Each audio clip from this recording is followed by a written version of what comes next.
सर्वेषां स्वागतम्।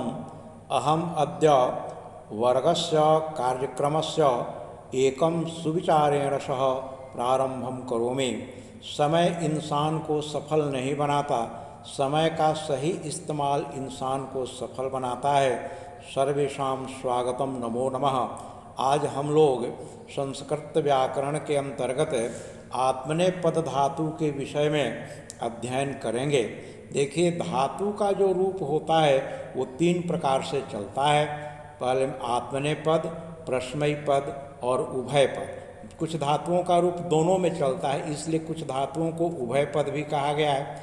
आत्मनेपद और प्रश्मयी पद में अभी तक इसके पहचान में छात्रों की समस्या होती रहती है। शब्द के अनुसार उनके मन में एक बात रहती है कि आत्मनेपद का मतलब यह हुआ कि जिससे कुछ स्वयं का फल मिले, स्वयं का लाभ मिले, और प्रश्मयी पद से उनका तात्पर्य यह होता है कि जिस क्रिया का फल दूसरों तक पहुँचे, यह जानकारी अपूर्ण है। इसलिए इसकी जो सही जानकारी है हम लोग प्रत्ययों से ही करते हैं। यह जो जानकारी है ये सिर्फ पूजा पाठ में होता है, संकल्प में होता है। इसका पहचान जो है प्रत्ययों से होता है। जैसे प्रश्मयी पद के 5 लकारों के कुछ प्रत्यय हुए, उस प्रकार से आत्मनेपद के भी प्रत्यय होते हैं। जिसे लट लकार में स्क्रीन पर आपके चल रहा है, थोड़ा छोटा छोटा आपको दिखाई देता होगा। इससे आप पुस्तक की सहायता लेंगे, आपको स्पष्ट दिखाई देगा। मैं एक बार बोल देता हूँ। वर्तमान काल के प्रथम पुरुष में ते ईते अंते, से ईथे द्वे, ई आवहे आमहे। फिर नोट लिखा हुआ है, जो 10 गणों की मैंने चर्चा की उसमें ये सब लगता है, ये कोई उतना इम्पोर्टेंट नहीं है। फिर लोट लकार में प्रथम पुरुष में ता ईताम अंताम, स्व ईथाम ध्वम, ए आवहि आमहे। फिर लंग लकार में प ईताम अंत, थास ईथाम ध्वम, इम वही महिंग। पुनः लृट लकार में श्यते श्येते श्यन्ते, स्यसे सेथे स्यध्वे, सेये सेयावहे सेवामहे। तो ये प्रत्यय जो हैं, जिस प्रकार प्रश्मयी पद के 5 लकार में आपके अलग अलग प्रत्यय लगे और उस लकार के रूप के बारे में हम लोगों ने जानकारी प्राप्त की, वैसे ही आपको आत्मनेपद के इन प्रत्ययों को, प्रत्यय का माने होता है जो अंत में प्रत्यय लगे। अभी लृट लकार के प्रत्यय आपके सामने चल रहे हैं। श्यते श्येते श्यन्ते, स्यसे सेथे श्यध्वे, सेवे सेवावहे सेवामय। जब मैं एक धातु रूप बना करके आत्मनेपद को आपके समक्ष प्रस्तुत करूंगा या आप देखेंगे, बहुत बच्चों को याद भी रहता है, तो उन्हें ये प्रत्यय उस धातु के अंत में लगते हैं। मैं बार बार इस चीज़ को कहता हूँ, इसलिए एक धातु रूप को याद करना जरूरी है। तो इस प्रकार से प्रत्यय को आप याद करेंगे। पुनः उभय पद होता है।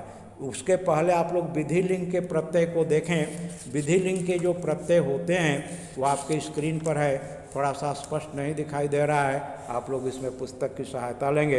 ईत ईये ताम ईयरन, ईथाह ईयाथाम इध्वम, ईये ई वही ई मही।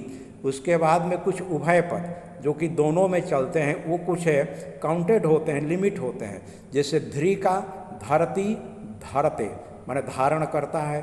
फिर नी का नयति नयते ले जाता है। पुनः आपके सामने ये शेव धातु का रूप है जो कि बहुत जरूरी है आत्मनेपद धातुओं को समझने के लिए।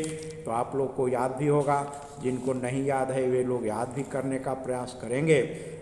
उसके बाद में वर्तमान काल का इसका रूप बना सेवते सेवेते सेवन्ते, सेवसे सेवेथे सेवध्वे, सेवे सेवावहे सेवामहे। तो इस प्रकार से इस धातु के रूपों को आप लोग याद करेंगे। पुनः आपके लंग लकार में, लोट लकार में सेवताम सेवेताम सेवंताम, जो अंत में लगा एत एताम अंताम, सेवस्व सेवेथाम सेवध्वम, सेवई सेवावही सेवामही। पुनः लंग लकार में असेवत असेवताम असेवंत, असेवथाह असेवेथाम असेवध्वम, असेवे असेवेवावही असेवामही।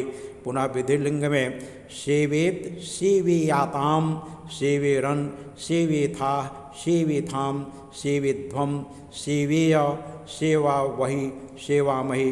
फिर लिट लकार में सेविष्यते सेविष्येते सेविष्यन्ते, पुनः आपके कुछ आत्मने पद के धातु हैं, उसको आप एक रूप बनाएंगे लभ सेव। लभ माने प्राप्त करना, सेव माने सेवा करना, कंप माने कांपना, वृत्त माने है, पुनः रुद है माने रोना, विद माने जानना, दूह माने दूहना, सिंह माने आपको सोना, आस माने बैठना। तो आप लोग इसको एक सेव धातु का रूप जरूर याद कर लेंगे और ये जितने धातु हैं इसका रूप बनेगा। पुनः आत्मनेपद प्रकरण आपका संपन्न हुआ।